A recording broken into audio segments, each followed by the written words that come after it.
উত্তরাখণ্ডের গঙ্গোত্রী থেকে গঙ্গাসাগর যাবার পথে বিএসএফ এর মহিলা রাফটিং টিমকে শনিবার পূর্ব বর্ধমান জেলার পূর্বস্থলীর পাটুলি ঘাটে বিশেষ সম্বর্ধনা জানালো বিএসএফ কর্তারা।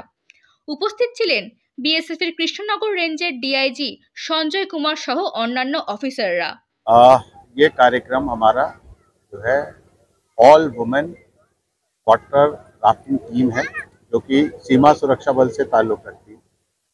ये हमारी टीम पिछले 40 दिनों से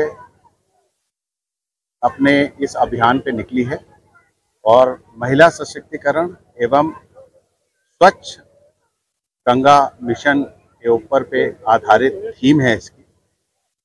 और इस अभियान के दौरान हमारी इस टीम ने तकरीबन 2000 किलोमीटर का सफ़र ऑलरेडी तय कर चुके हैं और ये सफ़र इनका ख़त्म होगा जाकर गंगा सागर पर। বিএসএফ সূত্রে জানা গিয়েছে, গত 2রা নভেম্বর নমামি গঙ্গে অভিযানে বিএসএফ এর মোট 21 জন কর্মী উত্তরাখণ্ডের গঙ্গোত্রী থেকে গঙ্গা রাফটিং অভিযান শুরু করেন।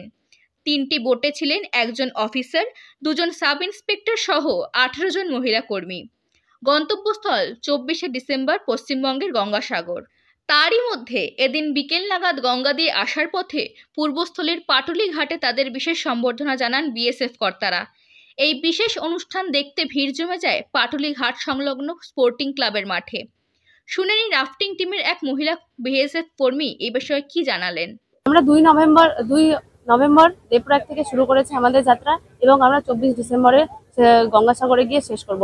এই যাত্রাপথে আমাদের অনেক বাধার সম্মুখীন হতে হয়, যেখানে দেবপ্রয়াগ থেকে ঋষিকেশ পর্যন্ত আমাদের অনেক র্যাপিডের সম্মুখীন হতে হয়, যেখানে আমরা আমাদের রাফট পাল্টে যাই এবং সেখান থেকে আমরা আবার সোজা করে সেটাকে পুনরুদ্ধার করে সেখান থেকে আমরা আবার যাত্রা শুরু করি।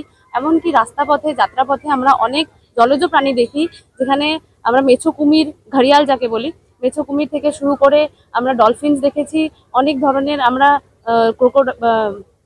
কচ্ছপ দেখেছি এবং অনেক ধরনের মাছও দেখেছি।